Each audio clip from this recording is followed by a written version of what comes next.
This is Don't Panic, episode number 175, recorded September 13th, 2017, The Missing Nine. Hello, everybody, and welcome to... Colby doesn't get the title. Hello, everybody, and welcome to... Took me a second. Smart man. Welcome to this episode of Don't Panic, the technology podcast on gadgets, the internet, and you. I'm Sean Jennings, joined, as always, by two guys who are... where X marks the spot, it's Colby Rabidou and Dan Miller. Are you calling us treasures?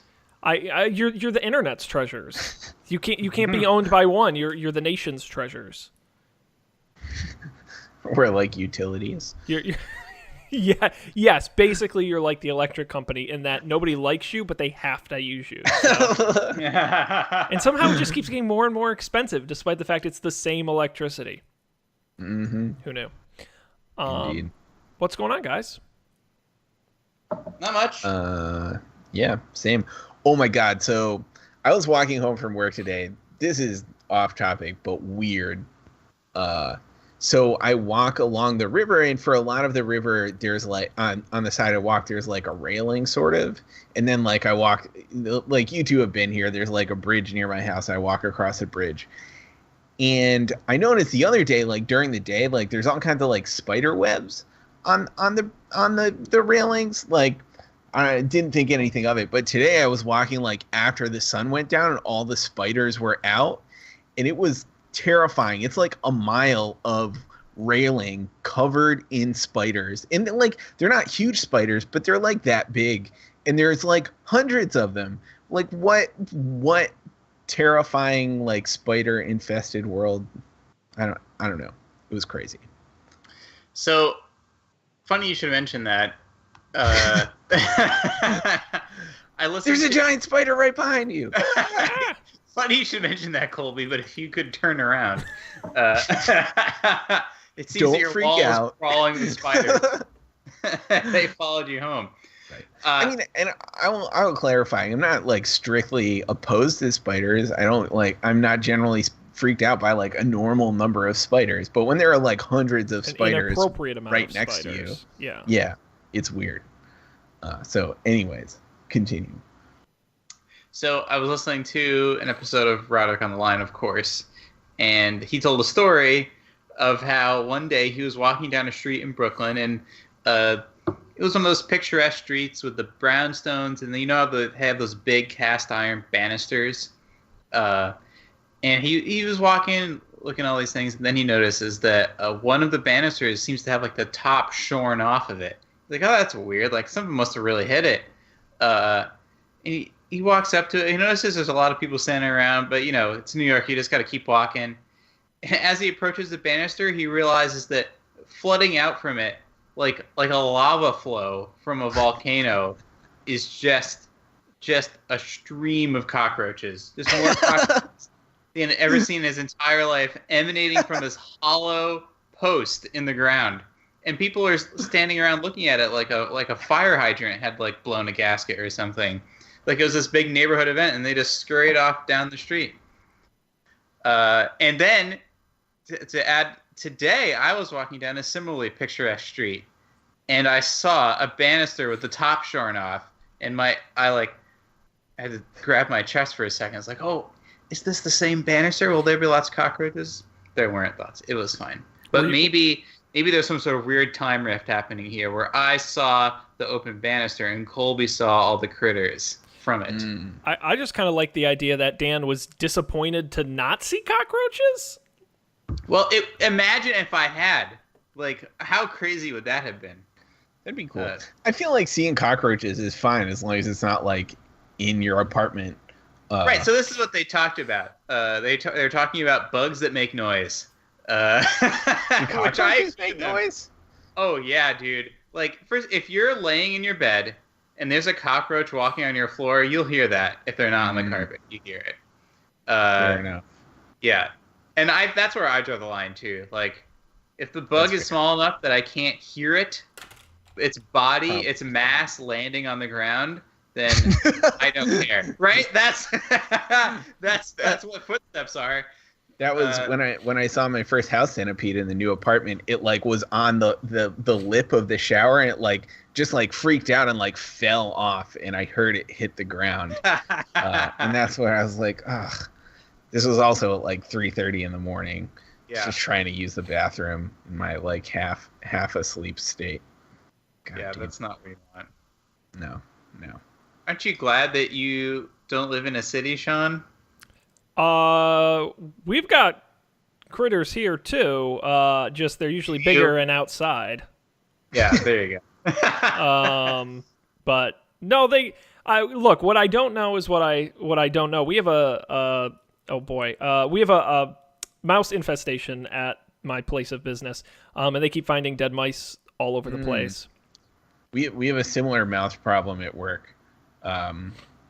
There's like pretty routine like PSA reminders to like not leave food at your desk, because if you leave anything, it will disappear the next day, and you'll find some leave-ins.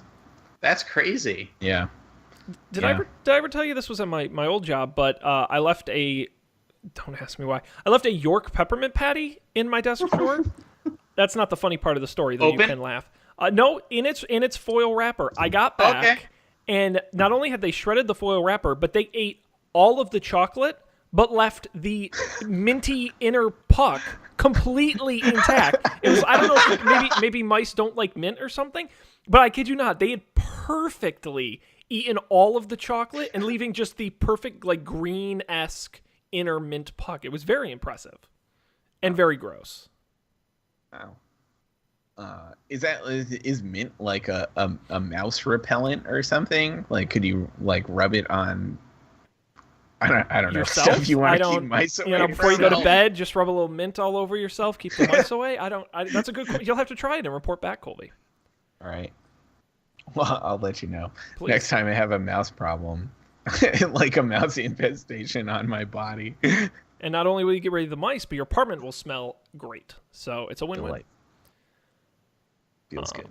I apologize to everyone watching us live on Facebook right now, facebook.com/dontpanicshow. We don't normally talk about infestations on this program. Although, but one thing you can be guaranteed when you watch this program is that you won't know what we're going to talk about. So that's true. We keep it fresh. I will say, that's right. Switching gears a little bit. Well, actually, let me mention two things. A little cross promotion here. Tonight's our first ever coffee and beer double header. We've never done this before. Right. We earlier tonight, if you were watching live at facebook.com/UpForDebateTV, we taped a brand new episode of Up for Debate. Myself and Matt talked our two favorite comedies. He picked The Goonies, which I had never seen and I watched for the first time, and I picked Airplane, which Matt had seen, but we talked about it as well. We did that for an hour. It was live. We'll be up on the feed tomorrow. You can check that out at UpForDebate.tv. And then we're doing the double header because we're back doing this. Are you going to keep this going, like Up for Debate Movie Club? So we're doing, of our franchises, we're going to do on our favorites. So at some point we'll do our favorite drama, our favorite documentary, and we'll do that. And we are doing a book club, and I can already tease the first book we're doing. Would you like to know? Yes. Matt chose. We're doing a book both of you are familiar with, Ready Player One. And Dan is disappointed. I mean, I have evolved. I won't say anything. All right. Well, I did not pick it, and I probably wouldn't have if Matt hadn't. It was his turn. Has he read this book? He read it, and he thought it would be worth discussing. So I said, "Okay, buddy, I'll pick the next one. You got this one." So, and I haven't. I'm going to read it on my trip next week. So, I haven't read it yet, and so when we get in 2 weeks, we'll do that one. So we could read along, is what you're saying, and yes, the folks now, at home. Please start now. You got 2 weeks to do that before we do that on the first ever Up for Debate book club. That's awesome. But anyway, that's my little cross promotion up for debate.tv there. The other thing I want to mention is, guys, I have been undergoing my own personal tech challenge. Oh yeah? I have, whenever possible, been paying with Apple Pay everywhere I go. Nice. I finally did it, and I have to say, I have found two very critical. This is perfect for our Apple discussion. Two very critical findings about this experiment. Yes. The first is the technology is amazing. It is so easy and so fast that this is how I want all technology to work all the time. Mm-hmm. It works every time, 100% of the time.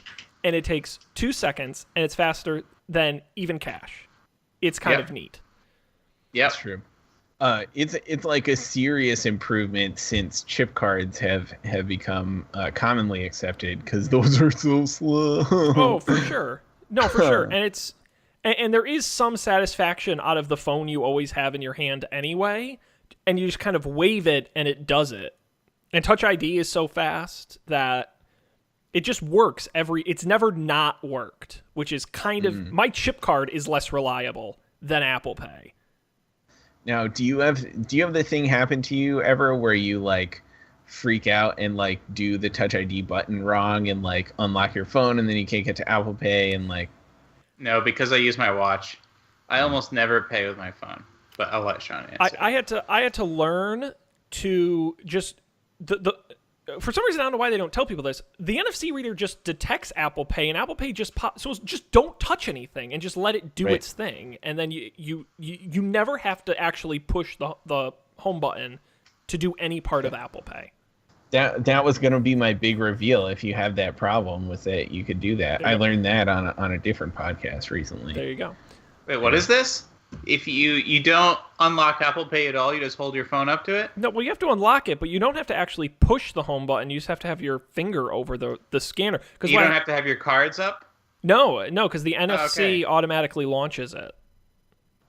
Had no idea. So it works really well. Now, my other observation from doing this, and probably the reason that I will not keep using Apple Pay for everything, the one downside, is every fucking person has to make some stupid comment about you using Apple Pay. Oh, wow, isn't that neat? God, that's so fast. See, wow, can you believe if you moved they to can New York, do that? you would have to deal with cockroaches and house centipedes and all these things.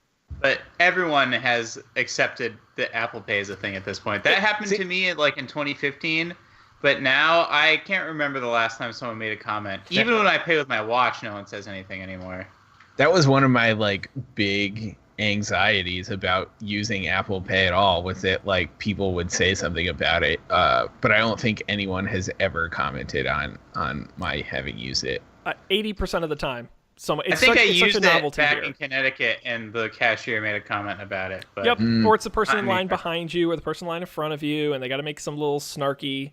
Or a new one for me is that the cashiers who are underpaid and uninterested, and not that I blame them, but they just don't pay attention, and because they don't notice you swiping or inserting a card, they don't realize you've paid, and they don't hit that button on the register that says, credit card, run the transaction. So I found a hack for this.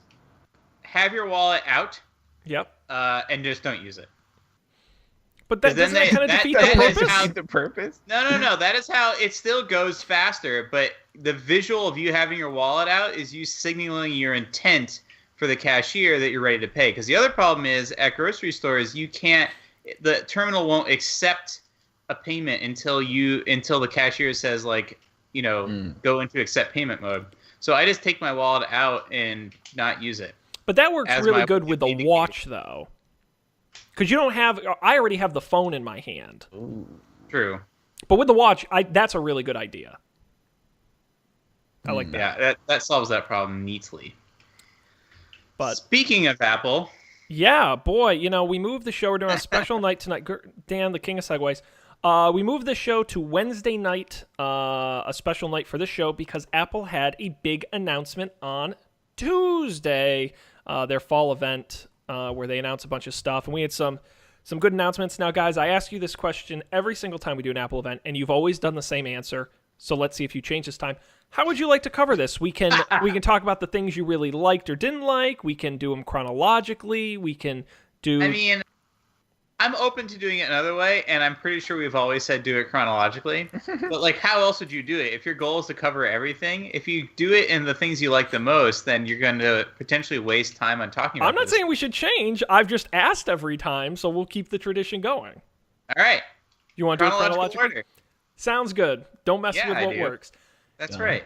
Apple had the event yesterday on Tuesday, and the first thing they talked about was Wait, was it Apple Watch or Apple TV? Was that? Well, they talked about how they're changing the names of their stores to town squares. That was first. Do we want to cover that?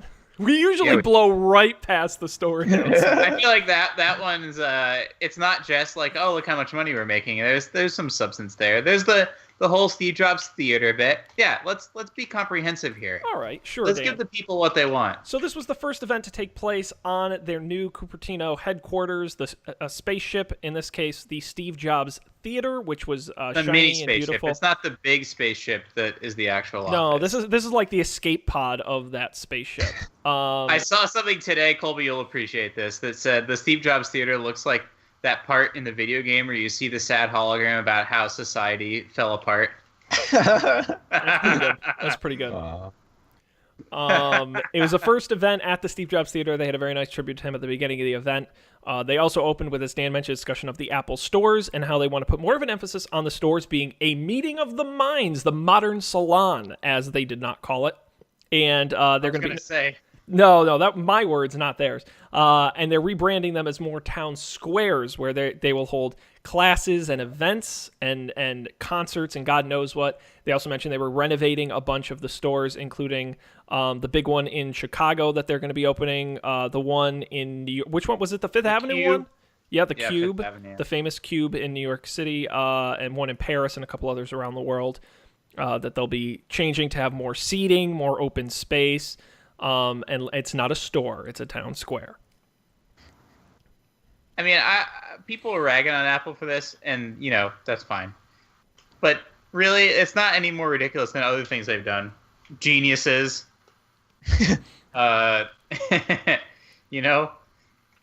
mean, Apple makes more money per square foot of retail space than any other company on the planet, including Tiffany's. So if they want to go fuck with their stores, yeah, more which power is crazy to because they already devote so much space to things that don't make them any money at all, like the training sessions, and Genius Bar only costs them money. So it's pretty interesting. I agree. So look for those renovations coming soon. Maybe we'll have to have a Don't Panic trip to the Cube. Yeah, that'd be cool. Team field trip. The Cube was up top. I think the Cube was one of the first Apple stores. I'd be curious to know. But up top, the Cube looks really impressive.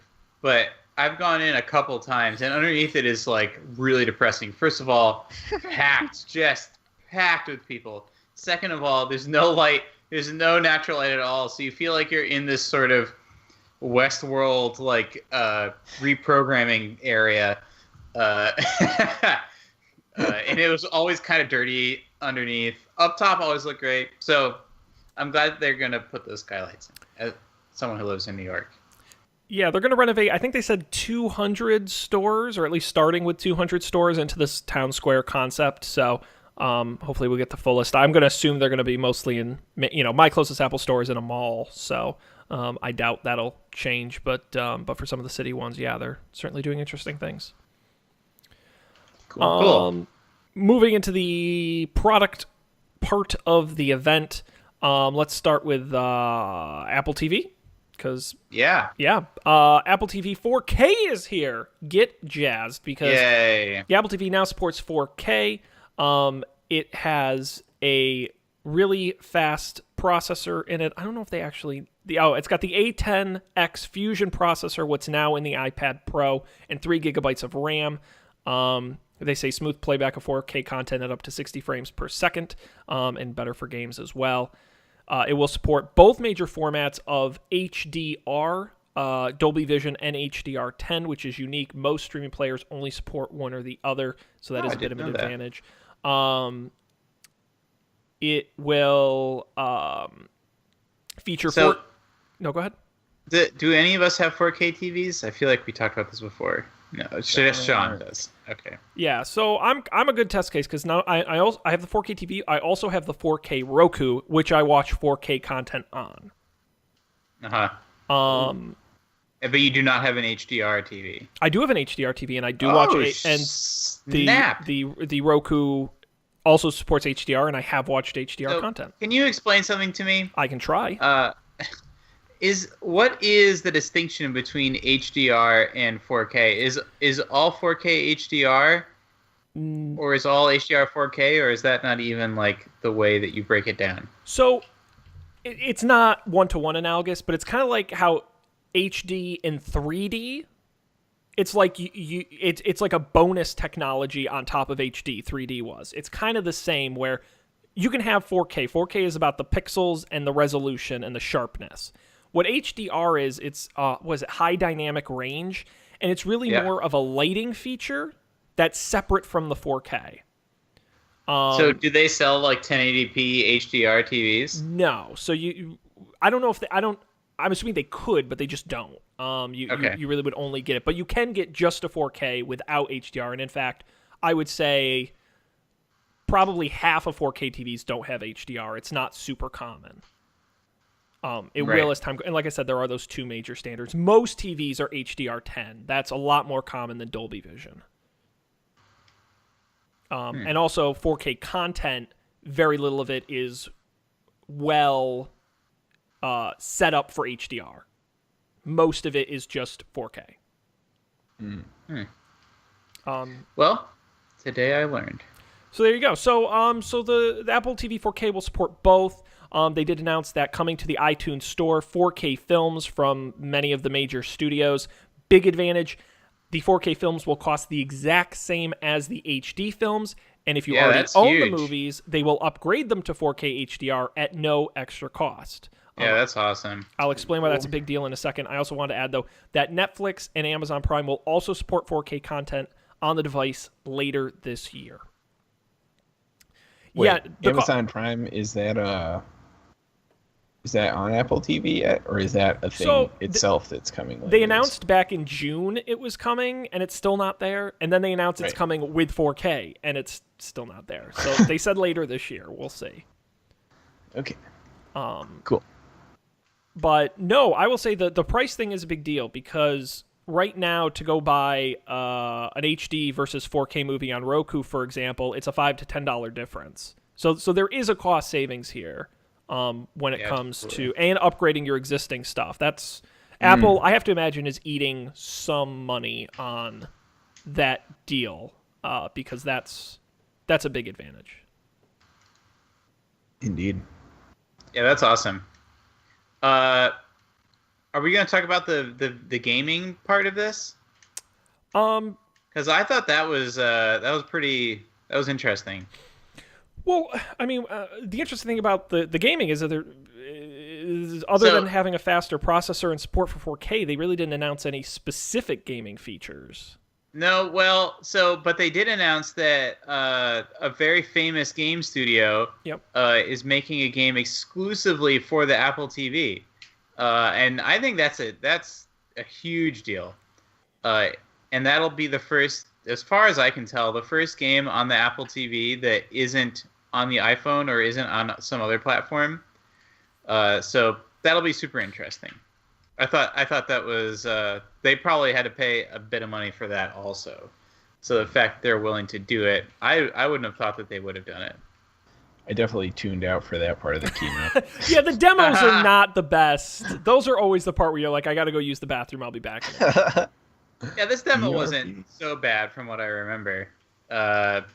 No, it's like, did you play? If you've heard people on other podcasts talk about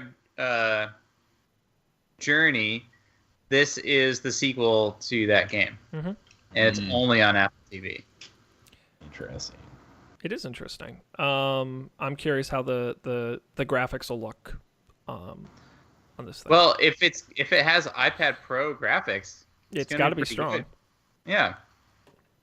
Think about it. Like I was just thinking about this the other day. The new iPad or I don't know about the new iPad, but certainly the new iPhones probably have better graphics than the Nintendo Switch does at this point.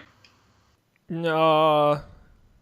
That's I actually don't know if that's true. Only because I don't know if it's true, but I would not be surprised. Fair. Did you see the graph of how the new iPhone has faster processor than a lot of laptops you can buy today? True. Like Intel i7, i5 processors. Mm-hmm. So I wouldn't be surprised if, the Nintendo Switch graphics card is probably almost 2 years old at this point by the time they booked it and put it in and manufactured it. Anyways, we'll talk more about the iPhone later. But I thought the Apple TV gaming stuff that was surprising. We'll see what happens. I agree. We gotta see if there's more games than just Sky. Yeah. So speaking of cool demos, Paddleboard Lady, she was so good. She nailed it. Yeah, Those she are. did. It was kind of. It was to me. It was like the sort of more subtle Apple version of the Google Glass skydiving stunt. Where it's like we want to do that, but like regular, like just more bland. Can we get the bland version? Like, well, we can put a lady standing out on a paddleboard. Great, sold. Let's do that. I feel like she was like genuine in a way that people on stage at Apple events are just rarely are. Yeah. Like I don't know. It just didn't seem like scripted or rehearsed. Probably because she was out on a paddleboard. It was great and good for her to not fall over. Yep, that was cool. Anyways. Yeah, let's. The Apple Watch has cell phone service. Yeah, I'll just quickly finish up on the Apple TV here. Available on September 22nd, $179 with 32 gigabytes of internal storage, $199 with 64 gigabytes internal. For comparison purposes, the 4K Roku costs $99. So you're definitely paying a premium for the Apple device. But you get hypothetically more. So. And it's still the only platform that has iTunes. So you have iTunes videos. And you get the HomeKit. If you leave home, you have the HomeKit support and Siri built in, and the gaming stuff, which most of the other remember players are terrible HomePod? at. Jeez, HomePod? I forgot about that. Well, there's a rumor going around. There's going to be a November event to do HomePod and maybe some other stuff. It was an early rumor, so we'll see. Let's talk about the Apple Watch, as Colby is pushing us towards, which is good because we have the Apple Watch Series 3, the big main sort of flagship feature, LTE connectivity. We talked about this on the show before, meaning you can stream music, make phone calls, and send text without being tethered to your phone. The watch is tied to the same phone number as your regular iPhone, so you'll be able to get calls and messages in the same manner, even when it's not connected. It includes a new dual-core processor that's faster. Siri can actually talk out of the watch, which is interesting, which is more useful when you don't have your phone. It's also got faster Wi-Fi and is 50% more power efficient. They say the new watch should have up to 18 hours of battery life. It's only very slightly, it's basically the same size. I mean, it's slightly bigger, but it's basically the same size. It comes in gold, silver, space gray. New color bands and styles will be available. Yeah, that's about it. They're phasing out the Series 2 watch. The Series 1 will still be available. Does it say what the new styles are? I didn't catch that part. It was in the announcement. I don't have it in front of me. That was another part I tuned out for as somebody who doesn't own one. Yet. But they announced a couple, so all right. Actually, we'll talk about that, but it will be available for $399 with cellular, $329 without it. Of course, it goes up in there depending on your case size and your band and all that. Orders start on the 15th, available on the 22nd. The Series 1 now available, starting at $249. And Sean, how much does it cost to get one of these on U.S. cell carriers? Well, Dan, that will run you another $10 a month on all 4 major U.S. carriers. To add this to your cell plan, no word whether or not that counts against your data cap or not. Assuming you have one. Ooh. It better be unlimited. For $10 a month, it better be goddamn unlimited. How much data can you pump through that little watch? Seriously. Right. That's ludicrous. So yeah, if you're using the data on the watch, you're obviously not using your phone. Well, but most plans these days, like if you have an iPad or something like that, it's pooled data. I mean, rarely do they do them separate. So it wouldn't surprise me if they did it, but God, that would suck. Yeah, yeah. Because you were jazzed, Dan. You were like super excited. You were like, I'd totally do cellular. The Jazz Dan. The one and only. I was jazzed. I thought finally a technology company listened to me and did what I thought they should do, which we talked about on this show. But no. I feel like they did 2 things that you thought they should do. Well, except this one wasn't a thing. What were those 2 things? The charging thing that we discussed on this episode. That's true. To be named later, perhaps. Yeah. And.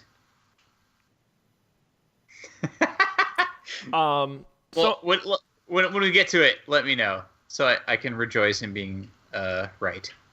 And when I said two things, I meant I was talking about including the thing we were just talking about, which was not actually. I just got confused. I'm so confused, so I'm going to just power through this moment. Don't panic. Don't panic. It's okay. So the watch is cool. I mean, I think it's great. I'm excited about the cellular. I agree. I think it's a shame $10 is... even 5 sounds a little more reasonable. I just don't know where they picked that 10 number from. Yeah, I was talking. Yeah, it's... If you use it every week, I could see it being worth it. Like, if you really would benefit from having cell service on your watch once a week, then I would say it's worth it. But for me, we're talking like a couple times a year. Totally not worth it for $120. 100%. And as Bluetooth gets better, I think it's going to be a bet. Because I really... Right, and you can also use your watch without your phone on Wi-Fi. So when I'm at the gym, I can use the Wi-Fi there. So, like, I don't need... Yeah. Yeah, it's not for everybody, but I think it's good that they have it as an option, you know, and I'm sure they'll sell plenty of them. I mean, I always wondered who the cellular iPads were for. I mean, Wi-Fi is just about everywhere these days, but people buy them and use them. So, you know, there's a market. I will say, I absolutely despise the red dot on the crown. Do they all have that? I couldn't find if it was just the cellular version or not. Oh, it says the cellular version features the red digital crown.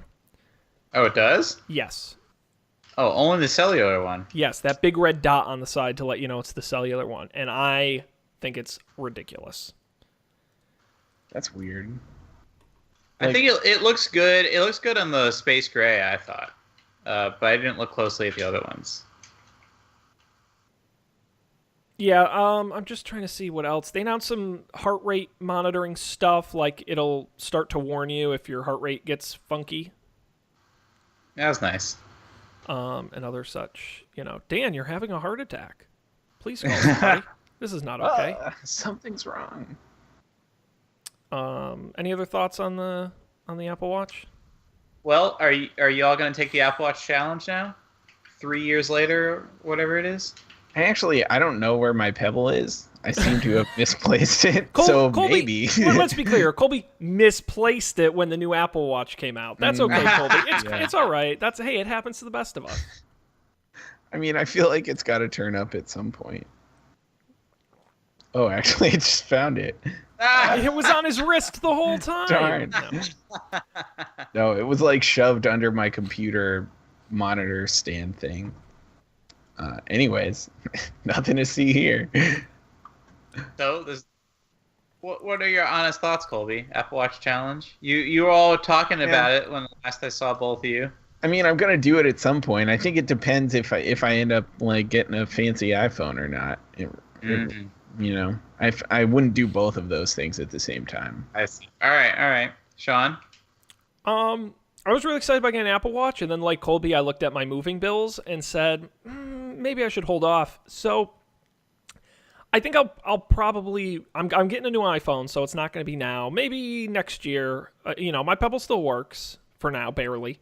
It's hanging on by a thread, and so I'm going to keep using it for now. I still like it. So, but there's no reason for me not to do it other than I already have a watch. I like it. I like everything about it. It seems great. It looks like it works great.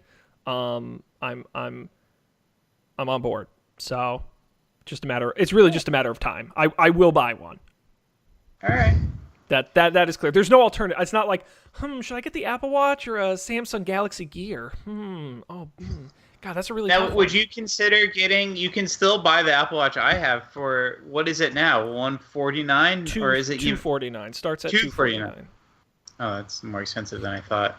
Really, $249? Yeah, the Series 1. Wow. Yeah, they're not. But I will say, honestly, if you really think about getting one, if it's true, they didn't say like for sure they're discontinuing the 2. They just didn't mention it. If they're discontinuing a 2. There will be discounts as the retailers try and get rid of these. This always happens with Apple products when they phase them out. So if you're looking to buy and you want a Series 2, now's going to be a good time because they're going to be priced well. So keep an eye out for that. Is Series 2 waterproof? Yes. Yes. Cool. Yeah, really the only thing it's got a little slower processor. It doesn't have the better Wi-Fi or power. But other than that, I don't think there's really any difference. And obviously you can't get a cellular version. Right. That's cool. I feel like the waterproofiness is like a thing that I would pay a little extra money for. Yeah, well, you're paying, it's $100, so you got to decide if these new features are worth the difference. No, it's actually no, because it's $329 to $250, so it's a little less than that, but you get the idea. All right, like Tim Cook, we're going to move on from the watches to the phones, and we're going to start with the 8 and the 8 Plus. Hey, you guys like the iPhone 7? Yeah. Well, the good news is they made a slightly better version. No, that's not true. They did their sort of S version. They call it the 8. No, that's not true. I'm calling it the 7S. No. I'm not buying it. The 7 was the 6SS, and this is finally the iPhone 7. All right. If we're gonna do that, then when was the last time they really redid one of these? When they went from the 4 to the 5? The 3 to the 4 was big. And the 5 to the 6 was pretty big. Yeah, the 5 was but still since 6 they haven't really done. Right, but this one does have a glass back that will break immediately. Anyway, let's get into the features of the phone. Does the 8 has a glass back? Yeah, that's how the wireless charging works. You can't have a metal back. Oh. Yeah, glass all the way around. Call me crazy, but I liked the glass back phone. Me too. I thought it had the iPhone 4. Yeah, it was so luxurious. It was solid. Anyways, the iPhone 8. Let's talk about what's new between that and the 7, starting with the glass back, as you mentioned, bringing us inductive wireless charging using the same QI standard as it's the most common standard for wireless standard. charging. Is it really Qi? Isn't that what Tim Cook said? Oh, I didn't listen to the audio. God damn it. All right, the Qi. You didn't listen to the audio? No, I was at work, and we're not allowed to wear headphones in my office, and I didn't want to blare out Tim Cook from my desk. So I had the live blog and the video up at the same time. Of course, the live blog is ahead. I'm surprised you didn't do that, like the high school thing where you like put headphones like through your sleeve and just like is that a thing? Lean on your ear. Wait, you never what? saw anybody do that? Is Colby okay? Hang on, time out. Is Colby like one of those undercover cops who like goes into and pretends to be a high schooler? Hey kids, do you know where? I'm really interested in some of those drugs. Do you know where I can get some of those drugs? That was like a thing when we were that age. I'm not. Maybe I'm thinking of college, but people I've absolutely seen people do. It's a great idea. I am just way too old to know that's a thing. So well, next time you need to listen to something at work, Sean, you can do it. That's a really good idea. I honestly, what I just need to do is buy a long wig and use my AirPods, and then I'll just be fine. But Sean, your hair got really long since yesterday. No, it was like this yesterday. I promise you. Like it. Wireless charging, Qi standard, which is pretty widely used, so it's not proprietary. Thank God. You can go out and buy a wireless charger at Best Buy or at Amazon. There's a million of them out there. So yeah, good news. And Apple is not shipping a wireless charging pad with this thing, so you will be buying one separate. Yes, I sigh as well, Dan. They also improved the display. They brought the True Tone technology from the iPad Pro to automatically adjust the screen based on the ambient light in the room to offer more accurate colors. They also got a new processor, the A11 Bionic. 6 cores, 2 performance cores, and it's much faster, a lot of numbers. New Apple-designed GPU, 30% faster. And this is the first time there's an Apple-designed GPU, right? Yes, that's right. They had that famous sort of breakup lawsuit thing with their old, Imagination Technologies. And now they're building their own. Cameras, 12 megapixel sensor, larger, faster, with optical image stabilization, which only used to be available on the Plus. You can now get it on all of them. No, optical image stabilization was available on the 7. No, it was just the 7 Plus, wasn't it? I don't think so. The dual cameras were what.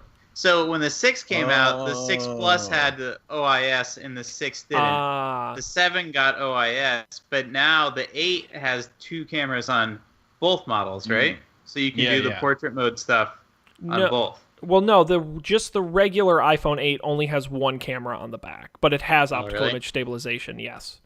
Okay. That's what's new to that. And then they still have the two cameras on the Plus. The dual cameras on the Plus have the portrait lighting feature to do those funky portrait shots. 4K video, 60 frames per second, blah, blah, blah. They say it's the first smartphone designed for augmented reality. The cameras are calibrated for AR, and they've got a new gyroscope and accelerometer for better motion tracking. Comes in 3 colors, space gray, silver, and gold, starting at $699 for the regular 8 at $64. You'll also have the 64 and 256 gigabyte models, and the regular and the Plus as well. Phones are available for pre-orders this Friday, release a week later on the 22nd. A couple questions. First, are y'all gonna go all in on this wireless charging thing? Maybe. Hell yeah. Yeah, I'm all Hell in. yeah. I'm going to buy...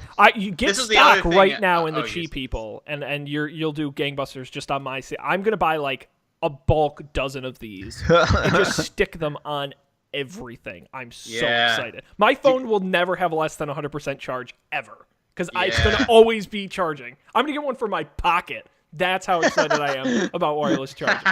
It's going to be... You're going to love coming to my house, because every surface is going to be wirelessly powered. That's true, and well, man, that's an interesting future where like you don't have to ask people to like use a charger or something. You can just like plop it down. Well, I think Apple buying into wireless charge, because for years it's always been like, well, Starbucks and a few of their test locations are going to put wireless charging in some of the tables. Apple adopting this, you're going to start to see this built into a lot of stuff. Bars, restaurants, stores, cars. IKEA furniture. Cars, I'm surprised. That's going to be the next thing, is every cup holder and dash compartment is going to have wireless charging. You're going to see it in a lot more places over the next couple of years. Do you happen to know how much a wireless charger costs? That's a really great question. I'll take a second and look it up. My other question: Have any of you changed Colby? Have you changed your mind on small phone, big phone? You stick in small phone? I think so. Like, I think I would do either the 8 minus or the other one, the fancy one. Yeah. But my other question was, what do you think about the okay. new storage configurations? Oh, I hate it. 64 and 128, Fuck right? Fuck you, Apple. You know, that's like going to a Macy's and being like, oh, that shirt's awesome. Well, we have it in a small or a double extra large. It's like, Well, that's what's the not price difference? practical. What's the price difference between 64 and 128? $100. Yeah, so that's as much as it was between 16 and 32. And it's the same multiplier. Oh, I hate when you're smart, Dan. Don't do that. No, 16 to 32 is just doubling. 64 to 256 isn't doubling. That's 64 to quadrupling. 128? No, to 256 is the high one. Oh, it goes 64 to 256? Yes, if there was a 128, that- I'd buy the 128. But what would you rather? Would you rather the 256 be $200 more, or you could just pay the same price that you get for 128 and get a 256? You know what I would like? I would like the $699 one to come with 128, and then that would just be. You just have to wait a year for that. Oh, it's so frustrating, and we'll get into this when we do the 8 versus 10 discussion. But I always tell people, when you buy a phone, you buy it for 2 to 3 years. Oh, I guess that's not really true anymore now that they're doing these yearly upgrades. So you always buy more storage than you need today, because your shit's going to be... People who bought 16 gigabyte iPhones 2 years ago are hating themselves because they don't have enough space. And I look at this and I'm like, well, I only have 40 gigabytes worth of stuff on my phone now, so 64 is fine. But in 2 years, when I'm shooting 4K video and all these great HD photos, and it's a frustrating metric, because it's just, neither is the right answer. And I know I'm gonna end up getting the 64, and I'm gonna be mad in 2 years when I'm still using it and don't have any space. I don't know. I don't have enough stuff on my phone. I think I have a 128 right now, actually. I think I do too. And how full up is that? Let's see. I have to I've never encountered fullness, and honestly, I love that. On my 32, I would run into it. If I had too many podcasts, I have to go, okay, clean out the podcast. I've never deleted a uninstall photo. some games. Ever. I have every I've never photo deleted I've ever a photo. taken. No. That is too much work. But I have deleted games and podcasts that I, don't listen to that frequently. I just get to use search now. All right. Yeah, while you're looking that up, I'm using 50 gigabytes and I have 70 free. So I'm on the 128 train, because if I had 64, I'd be getting a bit nervous at this point. But if you had to choose between 64 and 256, 256, no problem. yeah, that's $100. That's real money. I have 124 gigabytes. Listen, that capacity. is less than 1 year's worth of an Apple Apple Well, Watch cell phone. What is plan. it? If you pay for it on the monthly plan, it's like $5 more a month or something like that. Yeah. I'm only using 26 gigs on my phone. And how many Light. podcasts do you subscribe to, Light. Colby? Jesus. Man, I don't let them sit around and do work. Although Work. I will say the big problem with Apple storage, and not to get off topic here, do you guys get application bloat? Where you look on your phone and all of a sudden Facebook is 600 megabytes and you're like, how the hell did this happen? And then you delete it. I have 120 gigabyte phone. But this bugs me because not that I get like up to the limit, but I notice this where it's like, why is Google Maps 700 megabytes? And it's because they cache all this stuff and there's no way to clean them out. You have to uninstall and reinstall it. Classic. This is the future you'll have if you get the 64 gigabyte model, and this is why I'm going to end up getting suckered into the 256. Suckered in. I hate it. By the way, Colby, wireless charging pads on Amazon range anywhere from $10 to $30. The Amazon Choice one is $12.99. It just depends on what style and design you want. I see. That seems reasonable. Reasonable enough. Now, I was concerned it was going to be like, a dongle $100 situation where it's like $40 for a stupid dangler. No, I'm just gonna have to look if there's like a bulk discount, and they may be cheaper if you buy 20 at a time. You could go in with your friends on a pack of wireless. Yeah, maybe Amazon will sell them in packs like they do the Fire tablets. That's a good idea. That's the dream. Dan, any other questions on the 8? Nope. Seems like a good phone. Yep. But that's not why people are tuning in. All 3 people who've been watching us on the Facebook, facebook.com/dontpanicshow. And actually, do we have a comment here? I haven't looked. No, we don't. But okay. But if you're watching, you can comment on the Facebook page or call the phone number 508-644-TECH and let us know your thoughts, what phone you're going to buy. But we got to talk about the big deal, the phone everybody's talking about, the iPhone X. No, that's not right. The iPhone 10. Don't get confused. No iPhone 9. The missing 9. They went right over 9. They jumped right to 10. It's that big of a deal. Is that the same thing Windows did? That's true. There was no Windows 9. You didn't see that joke? No. Oh, man. There's a pretty good toot about that. Like, oh, yeah, they couldn't call it iPhone 9 because a bunch of software was configured to look for a 9 in the version number and assume iPhone 95. Very funny. iPhone 10, obviously a couple big flagship features. Edge-to-edge screen. It's got the highest pixel density, 458 ppi, highest pixel density ever in an iPhone. Super Retina, as they call it. 5.8 inches diagonally, and a 4K resolution. It's OLED. First time they've ever used it on an iPhone. It also has True Tone display technology. And that little...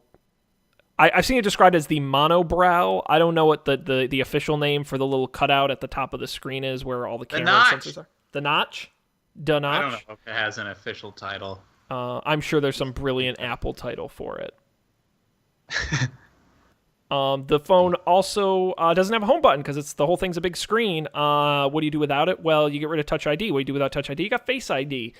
Using a combination of the front-facing camera, an IR system with a flood illuminator that beams a light on your face so it can be recognized, and it's got the dual-core custom chip design to process facial recognition in real time. Apple says it's more secure than Touch ID, with a 1 in 1 million chance of another person being able to look at your phone and unlock it. It will work with Apple Pay and all third-party apps that already support Touch ID. Dual 12 megapixel rear cameras. Both lenses have optical image stabilization. The one on the iPhone 8 Plus, only one of the cameras has optical image stabilization. They say they're better cameras. The two cameras also have quad LED True Tone flash with 4K video recording and stereo speakers. The A11 Bionic processor, same that's in the 8. And it's got wireless charging as well, the same as the 8. And those are the big advantages to the new phone. Oh, and the animated emoji that map to your face and allow you to be a talking pile of crap or whatever. It's a hanky. Maybe I'm not selling it very well, but I think you got to be Craig Federighi to sell that. Nobody that shit, is Craig literally. Federighi. I won't even try. I know better. So I don't know. What do you guys think of the 10? Where are you falling on this? Controversy. What bugged me most about it is everyone just talking about the price, which I think is kind of baloney. That it's only slightly more expensive than the other phones, and while it is the most expensive phone, the prices of the phones have been going up for years and years and years. It was inevitable the cost was going to reach that point. It just so happened this was the phone to do it. Yeah. Yeah. So I feel like the only way to really talk about this is to talk about if you were to buy a phone right now, which one would you buy? Sure. And use that as like your framework for discussing the pros and cons. If this had Touch ID, then I would get the 10 immediately. Like the cost would be worth it. I think it has a bunch of really cool features. I am always interested in having the best camera possible, because I'm going to be stuck taking pictures of it for a year, 2 or 3 years, depending on what happens. So that's always the most important thing for me. But because it doesn't have Touch ID, the Face ID stuff, it did look like it worked really well. All of the early reviews indicated that it worked really well. But I guess I would wait and see how that actually pans out in reviews, because it's going to be really important. That being said, the Animoji thing, despite being really stupid, is a pretty good indication of like what the iPhone 10 can do that the other phone can't. Not just like rendering graphics on the screen, but using the camera to take inputs and render like 3D images. Like you could imagine using this as like a 3D scanner probably to work with some like crazy 3D printer, or to like scan an object in front of you, import it into some app on the phone, and like mess around with it to create some like cool thing. Like I think the Animoji thing, I hope what Apple is trying to do with that is like, here's like a thing you could do with it that's really easy. But I think I'm still leaning towards the 10. I might wait until the reviews come out / when stock comes back, which could be next months. year. Yeah, it could be years. That's where I'm at. Fair enough. Colby, Dan, are you in the market for a phone? I can't remember. I could be. Okay, fair enough. I'm not on one of those old contracts, so I can buy a phone whenever I want to. Gotcha. All right, Colby, the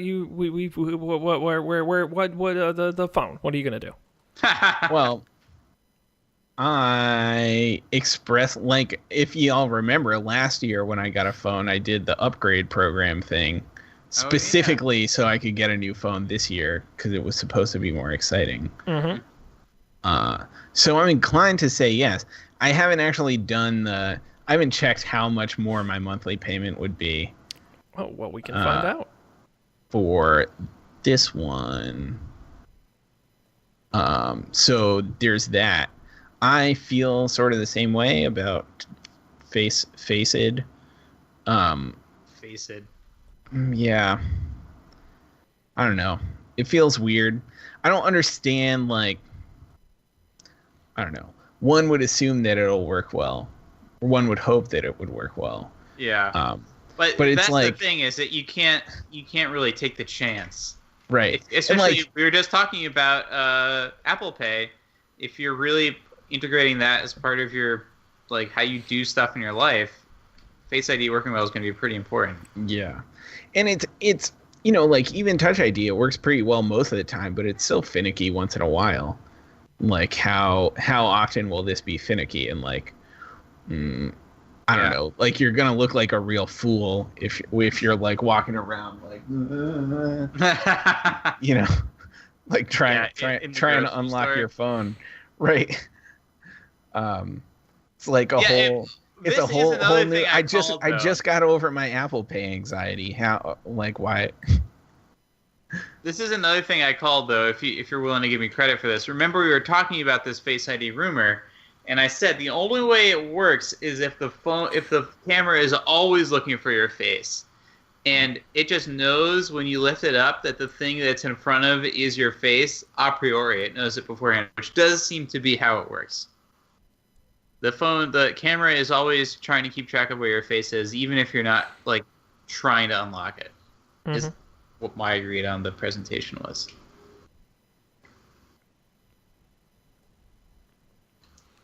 By the way, Colby, assuming you compared the regular iPhone 8 256 gigabyte to the iPhone 10 256 gigabyte, it's a difference of $16 a month. I see. Can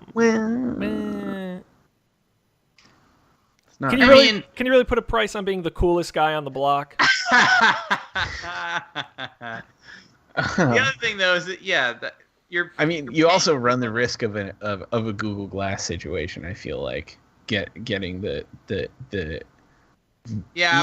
easily identifiable fancy phone. That's always the case with iPhones though.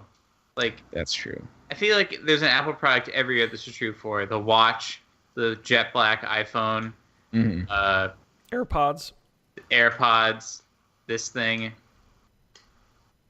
Yeah. When did the pre-orders start? Pre-orders 15th? For the 8 start this Friday, and the pre-orders for the 10 start in October. Someday in October. I'd have to look. See. 27th? Yeah, very late. The 27th, and then shipping begins on the 3rd. It's not for a while.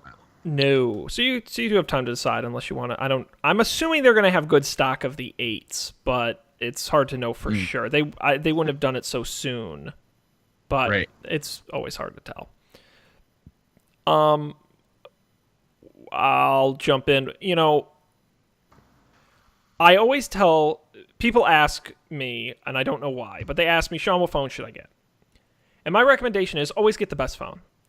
Because phones last for 2 to 3 years, and you're going to beat yourself up for buying the cheap one when it starts being crappy. I've had my iPhone 6 now for 3 whole years, and it's still working pretty damn great. And that's because I got the 6 when it was the best one brand new. If I'd gotten the 5C, I'd be miserable right now. So I usually tell people that. However, the iPhone 8 kind of is also the best phone in a lot of ways. The advanced features you're getting on the X are the X. I'm going to keep calling it the X. I like X better. It's the X phone. It sounds cool. The X Factor. Yeah, iPhone 10. No, it's X. Are you a Mac OS X person also? I don't really say it that often. I guess I split the difference on that one, but I will call it. I definitely OS X. say both on that one. Yeah. They're both right. But the thing is, the edge-to-edge screen thing is like a cool, flashy feature. It's not particularly useful, I don't think. The screen's plenty big enough on the phone I already have. And is it the future? Sure. Will the next phone I buy after this phone have it? Probably. I don't need to be the first to have it. It's not adding that much to my life. Mm-hmm. Now, when it comes to what I'm going to still call BK Face Detect, which is much better than Face ID. Brooklyn Face Detect. What? I remember talking on this show about how skeptical I was about Touch ID, and I'm like, fingerprint scanners never work, and they work like 30% of the time, and if Apple can solve this, great, but I don't buy it. Touch ID works for me every time I need it. It almost never not works, and usually when it doesn't work, it's because I got crap, like grease on my hands or something because I'm cooking, and I can't really blame them too much for that. So I'm going to give them the benefit of the doubt on Face ID. I don't think they'd roll this thing out if they really didn't think it was going to work really well. So I'm going to assume it works well. I actually don't have a problem. That's not a turn-off feature for me. I probably prefer Touch ID, But I really that would not dissuade me from buying the phone, Face ID, because I think it's interesting, and as long as it works, I'm not as worried about it. I just don't think that those plus the better camera and the animated emoji, which are fine, and I agree, I think it's a lame demo for a cool feature that will have better implications in the future. I just don't think it's worth the upgrade. I'm getting an 8. I've already decided I'm getting an iPhone 8, and I'm perfectly okay with that. It's a very good model. I think it'll still be fresh in 2 years, although I'm going on the upgrade plan, so I'll get another one in a year anyway, and I can always switch then. It's got the wireless charging was the big feature I really wanted. I said, give me the good processors and the cameras and the screens and all that. I want wireless charging. That's my flashy feature. The edge-to-edge screen, great. Don't really care. Face detect, great. Don't really care. So I'm good with the 8. But anyone who buys the 10, fantastic. It's a good phone. I think they did a nice job with it. I think, credit to them. But it's not for me, and I think it's for very few people. The other thing about the 10 that tips its scale in my favor, I was just reading through the product page while you were talking, is it's almost the same size as what an iPhone 6 or an iPhone 7 would be, but it has a bigger screen and more battery life. Yes, you're that, because I thought it was the size of a Plus when I saw them holding it, and I'm like, oh no, but it's not. The screen is about the size of a Plus, but because there's no bezel, it is a little bigger than the regular iPhone, but not by much. It kind of splits the difference a little bit. So you're right. You do get that was pretty appealing to me because you get the better battery life of a Plus, the camera system of a Plus, and the screen size of a Plus, but not the size. But you pay the Plus price. Yep. That's true.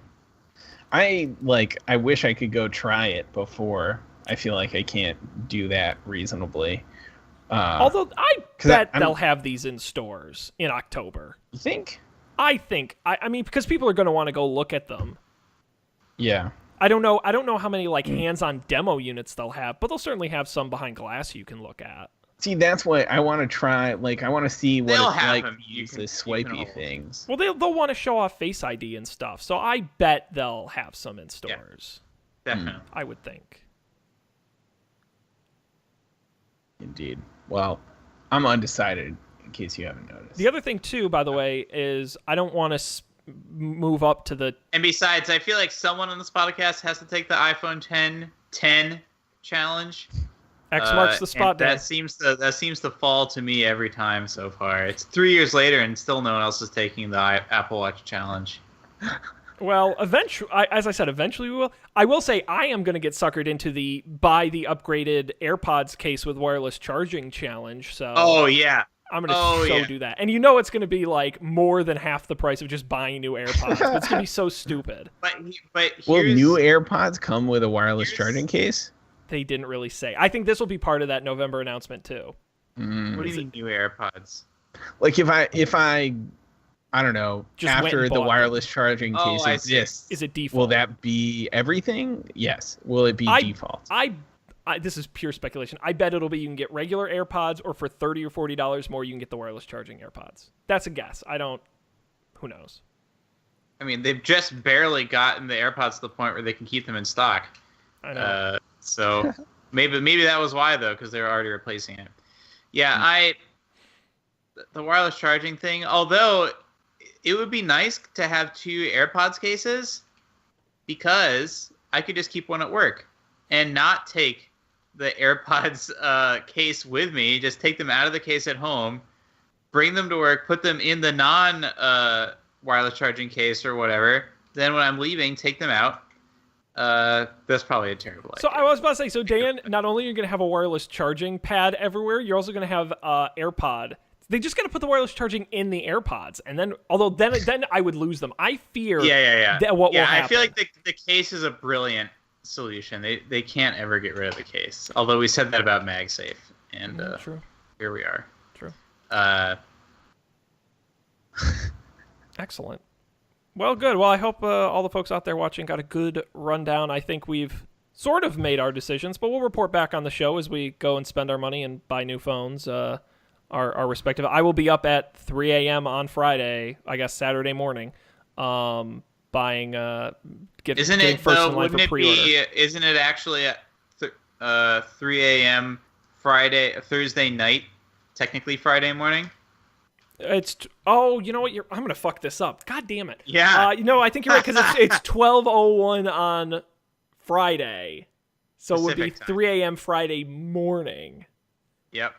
Oh God. All right. Good. Thank you for letting me. You just saved my bacon. Thank you, Dan. Not that I need the phone that badly, but I did not put those things together. So I will be doing that to get my 8, which is very exciting.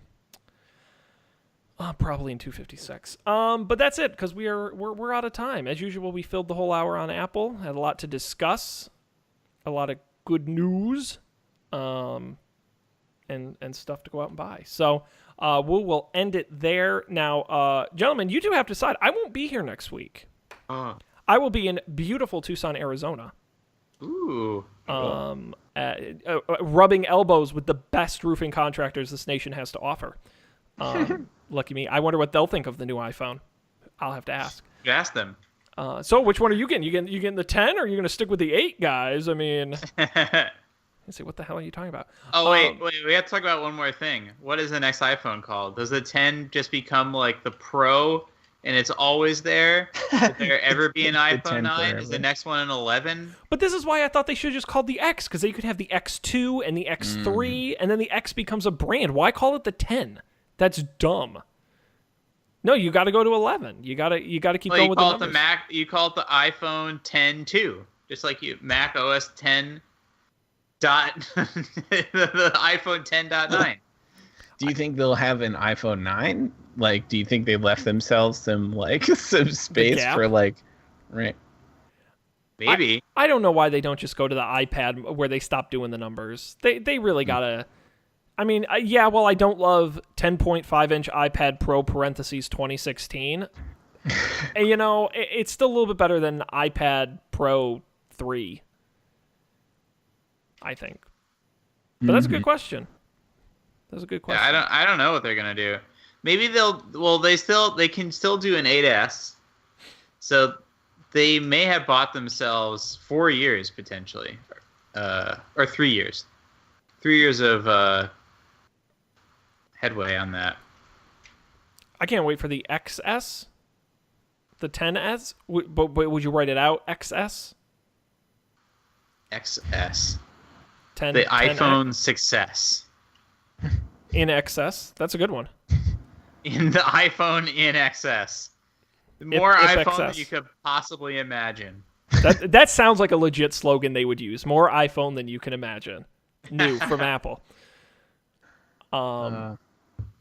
So there you go. But we do have to wrap up. So thanks everybody for joining us. We'll talk non-Apple things next time. We appreciate you joining us. But that's it. Dontpanic.io is our website. You can get all the episodes there, audio, video, and the pics. None this week, but there'll be some in other weeks.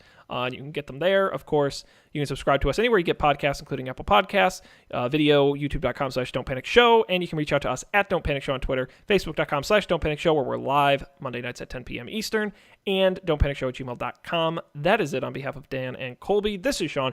Thank you for joining us. Hope we'll see you next time for more non-Apple tech news here on Don't Panic.